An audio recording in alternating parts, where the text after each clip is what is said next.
오늘 우리에게 주신 하나님의 말씀 함께 보시겠습니다. 누가복음 15장 1절서부터 7절까지입니다. 누가복음 15장 1절서부터 7절까지의 말씀을 제가 봉독하겠습니다. 모든 세리와 죄인들이 말씀을 들으러 가까이 나오니 바리새인과 서기관들이 수군거려 이르되 이 사람이 죄인을 영접하고 음식을 같이 먹는다 하더라. 예수께서 그들에게 이 비유로 이르시되 너희 중에 어떤 사람이 양 100마리가 있는데 그 중에 하나를 잃으면 99마리를 들여두고 그 잃은 것을 찾아내기까지 찾아다니지 아니하겠느냐.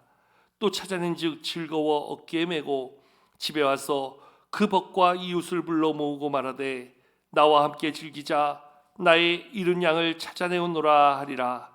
내가 너에게 이르노니 이와 같이 죄인 한 사람이 회개하면 하늘에서는 회개할 것 없는 의인 99으로 말미암아 기뻐하는 것보다 더하리라. 아멘. 오늘 예배 가운데 함께하는 모든 분들을 환영하고 축복합니다. 오늘 하나님의 주시는 말씀으로 우리의 삶이 또 새로운 도전과 새로운 결단의 시간 되기를 축복합니다.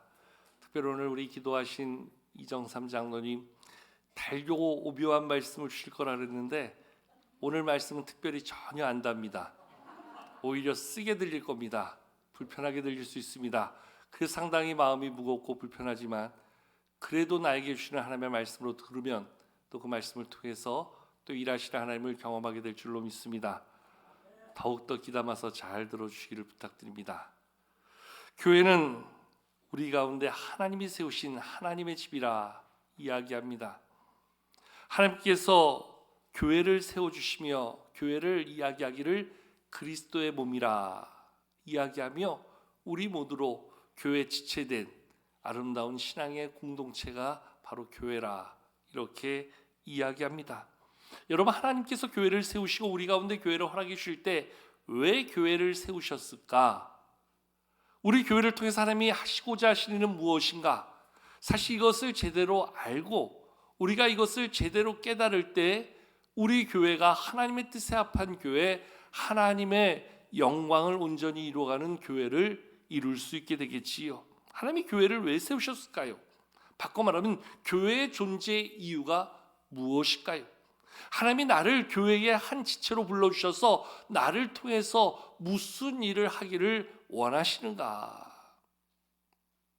오늘 이것을 우리가 한번 생각해 보려고 합니다. 우리는 교회의 기능, 교회의 사명, 역할을 크게 5가지로 이야기합니다. 그래서 제가 이 손가락을 늘 들어서 표현하고 이야기하죠. 교회가 해야 될 5가지 사명, 그 역할. 자막으로 나와 있는데 첫 번째는 예배라 그랬지요. 구원받은 자들이 우리 하나님께 구원의 기쁨을 가지고 하나님을 예배하는 일, 거기에 예배의 존재 목적이 있다 이야기합니다. 두 번째는 교육입니다. 우리의 신앙을 성장하여 성숙해 하고 또한 다음 세대를 교육하여 그들로 우리의 소망을 삼는 것, 너무너무나 중요한 것이지요. 세 번째, 가장 중심에 가장 귀하게 해야 될 역할이 있다면 그것은 바로 전도입니다. 영혼을 구원하고 생명을 살리는 일. 교회가 그것 때문에 존재하는 거지요. 그리고 교회가 우리를 하나 되게 하신 하나님 안에서 서로 사랑하는 법, 서로 교제하고 서로를 돌아볼 줄 아는 것, 여기서 하나됨의 교제가 교회를 이루어 주신 하나님의 아름다운 사명의 모습이라. 그래서 하나 덧붙여 얘기하면 요즘 온라인 예배를 이야기하고 온라인 교회를 얘기하지만 사실 교회는 모여야 돼요. 얼굴을 맞대야 돼요. 그래서 우리의 한 주간의 삶을 함께 나누면서 교제하고 서로를 돌아볼 수 있는 그러한 만남의 장이 우리 가운데 이루어지는 것, 거기에 교회가 있다 이야기할 수 있는 거지요. 코로나 때문에 부득이하게 함께 만날 수 없고 얼굴을 대면할 수 없어서 온라인 예배를 드리고 우리가 거리를 두었지만 이제는 만나야 된다는 거예요.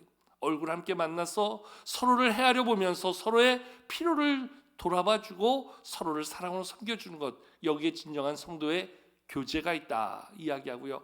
마지막 하나는 연약한 자, 어려운 자들을 돌아보고 섬겨주고 저들을 세워가는 그러한 봉사와 섬김의 삶, 이 5가지가 오늘 교회의 존재 목적이요 교회 안에 속한 성도가 해야 될 그러한 사명의 자리다 이야기할 수 있어요. 하나님을 예배하는 일도 중요합니다. 우리가 신앙으로 성장하고 다음 세대를 소망 가운데 세워가는 건 너무나 중요합니다. 우리가 모일 때마다 서로를 돌아보며 교제하고 사랑하는 건 너무나 중요하고, 연약한 자들을 돌아보면서 저들의 필요를 헤아려 잘 섬겨주는 건 너무나 중요합니다. 그러나 무엇보다 가장 크고 중요하게 여겨야 될 것은 바로 우리 가운데 아직도 하나님을 모르는 사람들에게 하나님을 전하고 알려서 영혼 구원의 큰 사명을 이루는 것, 거기에 교회가 존재하는 가장 중요한 목적이 있다, 이렇게 이야기할 수 있습니다. 여러분, 특별히 오늘 말씀에 보면 교회의 모습이 어떠해야 되는가, 한마디로 교회의 모습을 잘 나타내주고 있는 모습이 나오는데요, 교회의 모습은 어떠해야 되는가? 잃어버린 양을 찾아서 그 양을 찾아 가지고 돌아오며 그 목자의 기쁨이 벗과 이웃을 불러서 우리 잔치하자, 우리의 기쁨을 함께 나누자, 그 잔치집과 같은 분위기가 오늘 우리가 모일 때마다 만들어갈 진정한 교회의 모습이다 이야기할 수 있어요. 어떤 사람들은 교회의 모습을 이야기하면서 교회는 죄인들이 오는 그러한 죄인의 집합소, 마치 교도소처럼, 마치 초상집처럼 그렇게 죄인들이 모여서 나 죽었소 하는 그러한 초상집의 분위기, 이게 교회가 아니라는 거예요. 병들고 아프고 문제 있고 상처받은 자들이 나와서 나 아픕니다 신음하는 그러한 병원도 아니라는 겁니다. 그러한 모습으로 설령 나왔다 할지라도, 그러한 죄인들이 모였다 할지라도 우리 가운데 죄사함의 은혜를 주시는 하나님의 구원의 은혜 앞에서 우리를 자녀 삼아주시는 하나님의 구원의 기쁨을 가지고 마음껏 하나님을 예배하는 기쁨이 있는 잔치집과 같은 곳, 그곳이 바로 교회이어야 된다. 성경에는 유달리 예수님이 거하시는 곳마다, 예수님이 모인 자리마다, 예수님의 사역이 이루어지는 자리마다 잔치의 큰 역사가 있었던 것을 볼 수 있지요. 가나 혼인잔치도 마찬가지고요. 수많은 병자들을 고쳐주셨던 그러한 현장도 그렇고요. 오늘 말씀에 보면 잃어버린 양을 찾아 돌아오는 그 목자를 통해서 벗과 이웃들을 불러 잔치를 벌이고 있는 모습, 거기에 진정한 교회의 모습이 있다, 이렇게 이야기할 수 있지요. 그러한 잔치가 벌어질 수 있는 것은 잃어버린 것을 되찾았기에 그 되찾음의 기쁨이 있기 때문이라는 거예요. 여러분, 혹시 무엇인가를 잃어버려 보신 적이 있겠지요? 잃어버린 것을 한번 되찾아 본 적이 있겠지요? 얼마나 기분이 좋든지요. 저도 얼마 전에 그런 일이 한번 있었습니다. 우리 세 가족 신방을 하고 와서 두 가정 신방을 하면서 그분들이 정성껏 내어놓은 감사헌금을 예배 중에 함께 기도하고 그것을 교회에 갖다 올리기 위해서 제 성경책 갈피에 잘 담아두고 그리고 신방을 마치고 왔어요. 그리고 그것을 이제 가지고 있다가 주일 아침에 봉헌을 해야 되겠다 싶어서 찾았는데 주일 아침에 찾아보니 없는 거예요. 야, 큰일 났다. 성경책을 봐도 없고, 따로 책상에 빼놨나 서랍을 뒤져봐도 없고, 아무리 찾아봐도 없는 겁니다. 제가 토요일 날 이렇게 지금 느려져 있던 그러한 종이들, 또 버려야 될 것들을 잘 모아서 이렇게 버리게 되는데 혹시 거기에 쓸려 들어간 것 아닌가, 그래서 모아놨던 쓰레기 더미를 찾아봤어요. 몇 번을 찾아서 풀어서 찾아봤는데 없는 거예요. 야, 큰일 났다. 분명히 헌금을 드렸고 헌금을 받아서 교회에 전달해야 되는데 헌금이 없으니 오죽하면 제가 그런 생각을 했어요. 야, 그냥 나라도 메워놓아야 되겠다. 그런데 아니, 그분들이 얼마를 드렸는지 알아야지 제가 낼 거 아니에요. 제가 그분들한테 전화를 해서 아니, 헌금 얼마 하셨어요? 물어볼 수도 없잖아요. 그분들 입장에서 왜요?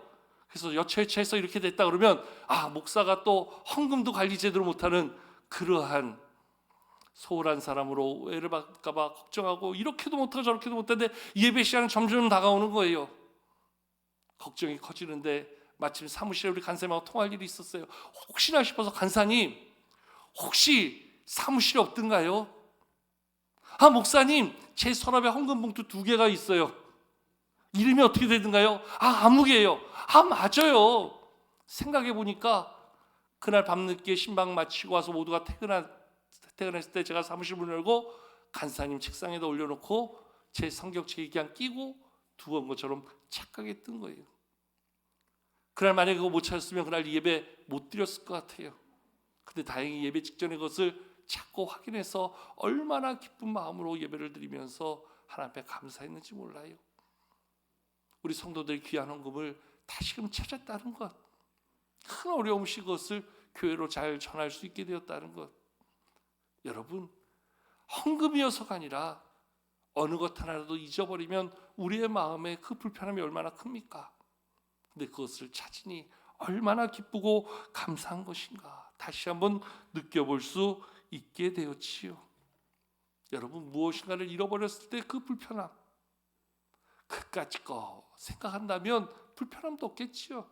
그런데 아무리 작은 거라도 결코 우리의 마음에 내 것은 그까짓 걸로 끝나지 않더라고요.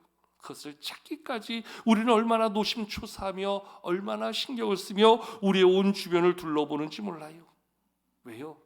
그만큼 소중하다, 귀하다 생각하기 때문에 그런 거지요. 오늘 말씀 속에 예수님이 그 얘기를 하세요. 예수님이 죄인들과 함께한다 비난하는 바리새인들로 인해서 예수님께서 비유로 말씀하시는데 누가복음 15장에 세 가지 비유를 이야기합니다. 100마리의 양 가운데 한 마리를 잃어버린 목자의 마음, 10개의 동전 중에 하나를 잃어버린 한 여인의 마음, 그리고 집을 나간 아들을 기다리는 아버지의 그 아들을 기다리는 마음, 모두가 다 같은 마음을 이야기해 주고 있는데요. 특별히 오늘 말씀에 나오는 비유를 보면 오늘 목자가 100마리 양 가운데 아무리 쉬어봐도 99마리밖에 안 되는 거예요. 얼마나 반복해서 쉬었겠어요? 내가 잘못 쉬었나? 양들이 움직였나? 다시 쉬어보고 다시 쉬어봐도 아무리 쉬어봐도 99마리밖에 안 되는 거예요. 그제서야 양 한 마리가 없어졌다는 사실을 마음으로 느끼게 됩니다. 그래서 오늘 말씀해 보니 이 목자가 양 99마리를 들에 두고 그리고 그 양 한 마리를 찾아 나서게 됩니다. 여러분, 양 한 마리쯤이야 목자가 생각했다면 그 양을 찾으러 나가지 않았겠지요. 뭐 그 한 마리 잊어버린다고, 그 한 마리 없다고, 나에게는 그래도 아직 99마리가 있는데 99마리에 만족하는 목자는 결코 한 마리의 그러한 마음도 수고도 하지 않을 거예요. 그런데 이 목자는 그 99마리만큼이나 그 잃어버린 한 마리, 사라진 한 마리가 너무나 중요하다 생각해서 오늘 그 사랑의 수고를 멈추지 않는 거예요. 99마리를 들여두고 그 한 마리 양을 찾아 나서는 그 목자의 마음, 목자의 모습. 오늘 말씀은 거기에서 우리 하나님의 마음을 우리 가운데 보여주고 있는 거예요. 주일이 되었는데, 예배가 되었는데 보여야 될 성도가 보이지 않는, 있어야 될 예배자가 있지 아니한 그러한 예배 자리, 그를 바라보시는 하나님의 마음, 바로 거기에 오늘 찾으신 하나님의 마음 있지 않나. 여러분, 주일날 여기 서서 이렇게 보면요 다 보여요. 제가 찬송하면서도 또 설교하면서도 계속 여러 사람들을 보면서 마음 한켠에서는 지금도 이분이 오늘 왜 안 왔지? 오늘 이분이 왜 안 왔을까? 여러분, 그분은 참 복된 분이에요. 죄송한 얘기지만 그래도 목사의 눈에 띄어서 목사의 관심의 대상이 된다는 것 얼마나 귀해요. 예배를 인도하면서도 그분이 안 보이면 걱정스러운 거예요. 궁금한 거예요. 근데 예배하다가 어느 분 머리 뒤에 그분의 머리가 싹 보여요. 야, 다행이다. 정말 다행이다. 그분이 오늘도 왔구나. 됐다. 또 다른 사람이 떠올라지고 다른 사람이 떠올라지고 여전히 이분이 안 보이네. 여전히 이분이 안 보이는구나. 예배 끝나고 우리 교육자들과 얘기하고 또 저희 아내와 얘기하고 가족님들과 얘기하면서 왜 그분이 안 오셨을까 물어보기도 하는데요. 하나님의 마음이 그런 마음이죠. 있어야 될 사람이 있지 아니하고. 그래서 오늘 말씀에 보면 이 목자는 그 양을 찾아 나섭니다. 그 양을 찾아서 오늘 그 양을 다시금 회복해 돌아오는데 오늘 말씀에 보니까 그 양을 어떻게 찾는가. 우리 말씀 한번 4절 말씀 같이 한번 읽어보실까요? 오늘 본 말씀 4절을 같이 한번 읽겠습니다. 시작. 양 100마리가 있는데 그 중에 하나를 잃으면 99을 들여두고 그 잃은 것을 찾아내기까지 찾아다니지 아니하겠느냐. 아멘. 오늘 말씀은 이렇게 돼 있지요. 그 중에 하나를 잃으면 99을 들여두고 그 잃은 것을 찾아내기까지 찾아다니지 아니하겠느냐. 언제까지요? 찾아내기까지. 여기에 바로 우리 하나님의 마음이 있고 오늘 교회에 주신 교회의 사명, 성도된 우리가 가져야 될 마음이 있음을 말씀은 이야기해 주고 있는 거예요. 찾아내기까지. 오늘 우리의 마음에는 누군가를 향한 관심과 기대와 수고가 있는가? 그를 오늘도 인도하고 그와 함께 예배하며 그의 영혼 구원에 마음을 담는 우리의 마음이 오늘도 찾아내기까지 멈추지 않는 우리의 그러한 모습이 있는가? 오늘 말씀은 우리 가운데 그것을 요구하고 있는 거지요. 여러분, 누군가를 전도한다는 것, 누군가를 마음에 담아서 그를 인도한다는 것 사실 결코 쉽지 않아요. 그래서 많은 사람들이 애써 그 전도가 어렵다는 이유로 마음에 두지 않고 살아가지요. 그런데요, 여러분, 우리가 전도하지 않는 이유를 가만히 보면 정말 전도에 따르는 수고가 힘들어서 그런 것도 있겠지만 영혼 구원의 가치를 모르는 거예요. 정말 내가 구원받았다는 것에 대한 감격, 기쁨, 예수님이 이 땅에 오셔서 나를 구원해 주셨다는 그러한 구원의 은혜를 우리 안에 깊이 깨닫는다면, 그 기쁨의 감격을 느낄 수 있다면 우리의 가족들, 우리의 이웃들, 우리의 동료들이나 주변의 사람들, 구원받지 못한 채 살아가는 그들을 바라보면서 그래 너네들은 그렇게 살다 지옥 가라, 결코 이 마음으로 저들을 바라볼 수 없는 것 아닐까요? 정말 내가 구원받은 구원의 기쁨이 너무나 크고 귀하다는 것을 알면 아직도 하나님을 모른 채 살아가고 하나님 앞에서 멀어진 저들을 바라보면서 그래 너네는 그렇게 살아라, 결코 이러한 마음, 이러한 모습으로 저들을 바라볼 수 없는 것이 우리의 마음이지요. 영혼을 구원한다는 것, 그래서 영생의 기쁨을 누린다는 것, 그것이 얼마나 귀한 일인가, 얼마나 복된 일인가. 나의 가족이 함께 구원을 받아야 돼요.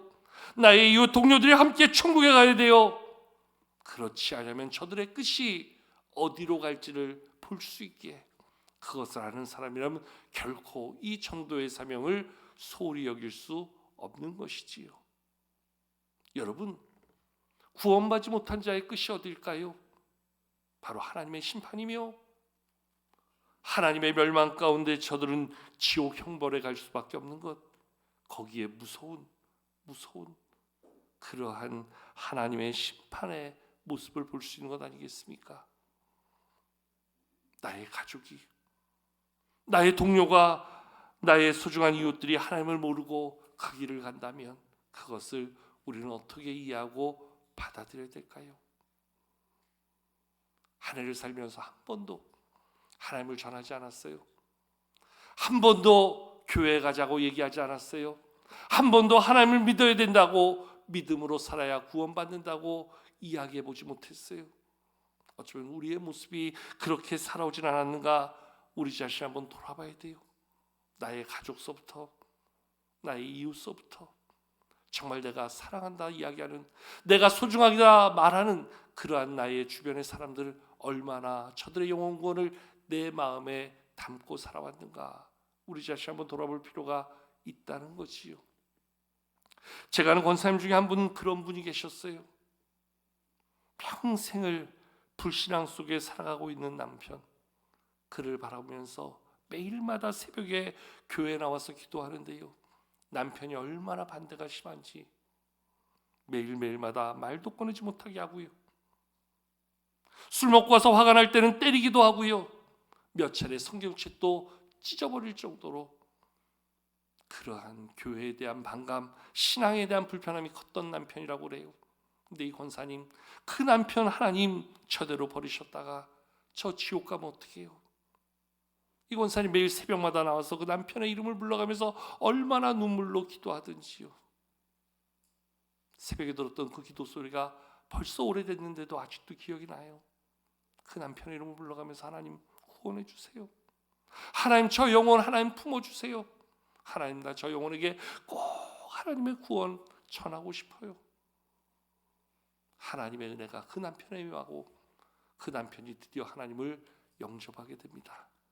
세례를 받고 집사의 직분을 받고 그리고 몇 년을 신앙생활 하시다가 하나님의 부르심을 받고 작년에 장례를 모셨어요.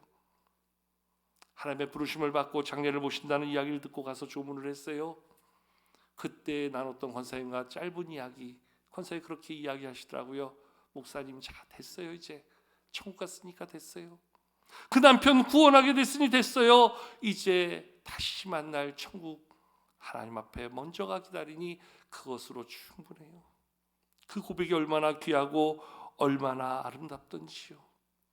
평생을 맞아가면서 그 남편 구원시키겠다고 그렇게 눈물로 기도하던 권사님, 그 남편 구원받아 하나님 나라에 먼저 들어가게 됐으니 그보다 더 감사한 일이 어디 있겠느냐.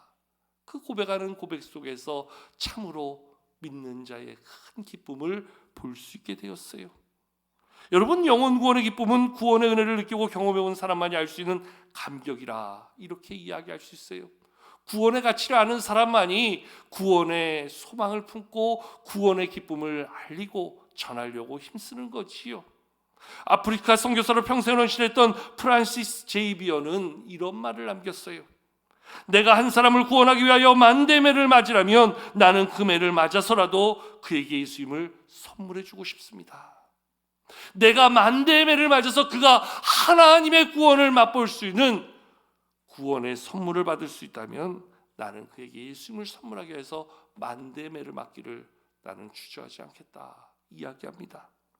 구세군의 창설자 윌리엄 부스 대장 역시도 이러한 말을 남겼어요. 영혼 하나 구원하기 위하여 거꾸로 서서 춤이라도 춘다면 나는 평생을 그렇게 해서라도 영혼 구원을 이루고 싶습니다. 내가 거꾸로 매달려 춤을 추서라도 한 영혼 구원할 수 있다면 나는 평생 그렇게 살겠다는 거지요. 이게 영혼 구원의 기쁨을 아는, 영혼 구원의 가치를 아는 사람들의 그 위대한 고백이라는 거예요. 여러분, 서울 양화진이라는 합정동에 그 외국인 선교사 묘역이 있어요. 많은 묘비들이 세워져 있는데 그 가운데서 우리의 시선을 끄는 한 묘비가 있는데요. 26살 여성 홀로 조선에 찾아와서 복음을 전했던 루비 캔들이라는 여성 선교사가 있었어요. 26살, 지금부터 130년 전이에요. 배를 타고 이 땅에 와서 9개월 동안 짧은 시간 복음을 전하다가 맹장염에 걸려서 그만 이 땅에서의 삶을 끝내게 됩니다. 그리고 그의 몸을 이 땅에 묻어가며 세워진 그 비석에 이러한 묘비 하나를 남겨놨습니다. 내게 1000개의 생명이 주어진다면 나는 그 모든 생명을 조선을 위해 바치리라. 하나님이 나에게 1000개의 생명을 주신다면 그 모든 생명을 조선의 구원을 위해서 나는 다 사용해도 좋다. 여러분, 얼마나 귀한 고백입니까? 수많은 선교사님들의 그 헌신, 그 생명 다하는 사랑으로 해서 우리는 지금 믿음에 부유한 나라가 되었어요. 그분들 때문에 저와 여러분들이 하나님을 믿게 됐고 하나님의 자녀되는 복을 누리게 되었어요. 그리고 이제 하나님께서 그 일을 우리에게 맡겨주신 거예요. 특별히 세우신 선교사님들 통해서 지금도 전 세계 열방 가운데 나가 복음을 전하라 저들을 보내셨고요. 이 땅에 세우신 교회들을 통해서 아직도 하나님을 모르는 나의 가족들, 이웃들에게 그 하나님을 전하라 우리에게 그 일을 맡겨주신 거예요. 그 영혼 구원의 기쁨, 영혼 구원의 축복을 누리라 우리에게 그 일을 맡겨주신 거예요. 우리로 오늘도 우리의 양을 세며 99밖에 없네, 잃어버린 한 마리 양을 찾는 목자의 심정을 가지고 나아가라 말씀하시는 것이 오늘 우리에게 주신 하나님의 영혼 구원의 마음이라는 거예요. 근데 여러분, 올 한 해 동안 우리 그런 마음 얼마나 가져봤는지요? 하나님이 주신 마음, 우리는 우리 마음 한켠에 무너두고 그저 예배하면 된다, 그저 우리끼리 모여서 찬송하면 된다, 그저 말씀 잘 듣고 믿음 생활 잘하면 된다. 정말 우리에게 맡겨주신 하나님의 사명을 잃어버리고 그저 우리의 만족을 구하는 예배, 우리 안에서 누리는 교제로 우리의 신앙을 우리의 교회 안의 사역으로 만들어간 것 아닌가, 우리 자신 한번 돌아볼 필요가 있다는 거지요. 정말 주님이 원하시는 게 뭔가? 정말 우리에게 원하시는 주님의 뜻이 무엇인가? 오늘도 한 영혼을 찾아 구원하기를 원하시는 그 목자의 마음, 오늘 우리에게 그 마음을 주시고 계시는데 우리는 얼마나 그 마음을 깨닫고 살고 있는가? 여러분, 전도 십계명이라는 글이 있어요. 전도하는데 꼭 알아야 될 필요한 그러한 10가지 계명과 같은 그러한 글이 있어서 제가 한번 소개해드리려고 그래요. 한편은 우리에게 위로가 되기도 하고 한편은 우리가 알아야 될 그러한 새로운 도전이 되기도 하는데요. 전도 십계명 첫 번째, 내가 하려고 하지 말고 하나님께 맡기라. 여러분, 많은 사람들이 전도를 부담스러워하는 게 뭔지 아세요? 내가 누군가를 인도해야 되는, 내가 누군가의 영혼을 책임져야 되는 부담감이 크니까 애써 처음부터 안 하려고 그런다는 거죠. 여러분, 내가 하는 게 아니라 하나님은 나를 하나님의 도구 삼아서 하나님이 하신다는 거예요. 내가 만나는 사람들, 나와 함께하는 사람들, 나를 통해서 하나님이 말씀하시고 역사하실 그러한 통로로 도구로 나를 쓰시겠다. 그래, 너희는 그냥 그 역할을 해라. 너희가 만나는 사람들에게 전하라. 그 다음은 내가 책임지리라. 너희가 만나는 그 사람들에게 보여줘라. 그 다음은 내가 하리라. 우리는 우리가 책임질 것이 아니라 하나님의 일에 하나님이 쓰시는 하나의 도구로 내가 하려고 하지 말고 하나님께 맡기라는 거예요. 나는 그저 하나님의 도구로 만나고 전하고 하나님이 일할 수 있는 기회를 만들면 된다 하는 게 첫 번째예요. 두 번째는요. 자, 한번 같이 한번 읽어보실까요? 두 번째 시작. 역시 부담스러워서인지 읽는 소리 자체도 힘이 없네요. 다시 두 번째 시작. 등잔 밑에 있는 영혼을 주목하라. 이 등잔 밑이라는 것은 나의 가장 가까운 곳에 있는 사람들, 가족을 이야기하고 매일 만난 직장 동료를 이야기하고 또 늘 함께 얼굴을 대하는 우리의 이웃들을 생각하라는 거지요. 자, 셋째 또 읽겠습니다. 시작. 생각만 해서 된다는 게 아니에요. 다가가라는 거예요. 만나라는 거예요. 그리고 전해야 한다는 거예요. 미국 소매상협회에서 영업사원들을 대상으로 조사를 했어요. 몇 번이나 전하고 몇 번이나 영업하고 포기합니까? 그랬더니 첫 번째 한 번 만나고 아닌 것 같아요, 포기한다는 사람이 48%. 그 48%를 한 번 만나고 포기해서 더 이상 영업에 진척이 없다는 거예요. 두 번까지 만나본 사람이 25%, 그 세 번까지 만나본 사람이 그 안에서 15%. 그러니까 약 88%가 한 번, 두 번, 세 번 만나고 아닌가 봐요 하고 포기한다는 거예요. 그런데 놀랍게도 4번 이상 만나면서 그 일에 성과를 거둔 사람들이 12%.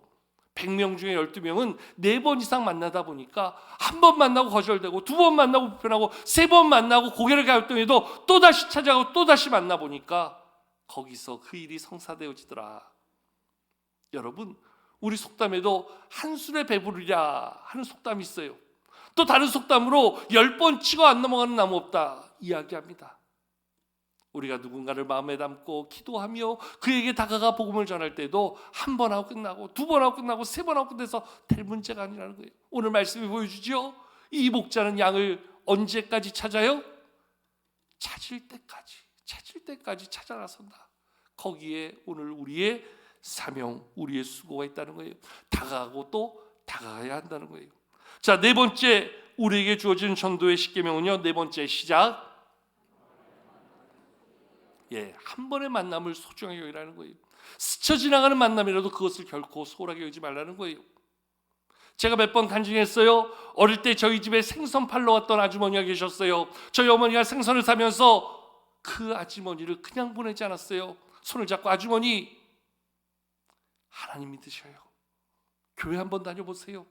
예수 믿고 하나님이 주시는 은혜와 복을 한번 누려보세요. 그분이 나중에 저희가 어려울 때 찾아오셨어요. 저희 집이 정말 힘들 때 하나님의 사랑을 가지고 찾아오셔가지고 저희를 도와주는데요. 나중에 알고 봤더니 그분이 어머니의 그 한마디가 귓줄에서 안 떠나더라는 거예요. 그래가지고 이분이 찾아간 곳이 그때 당시 서대문에 있었던 옛날에 그 여의도 수목교회 전신 초창기에, 그래서 여의도 수목교회 권사님이 돼가지고 그때부터 하나님의 복을 엄청 받았대요. 근데 기도하면서 오랜 시간이 지났는데 저희 어머니가 떠올려져가지고 저희가 이사 왔는데도 수소문해가지고 찾아왔어요. 저희 집이 가장 어려울 때 그분이 저희를 섬겨주시는데요. 야, 하나님이 이러한 한 번의 만남도 귀하게 사용하시고 이렇게 구원의 큰 일을 이루시는구나.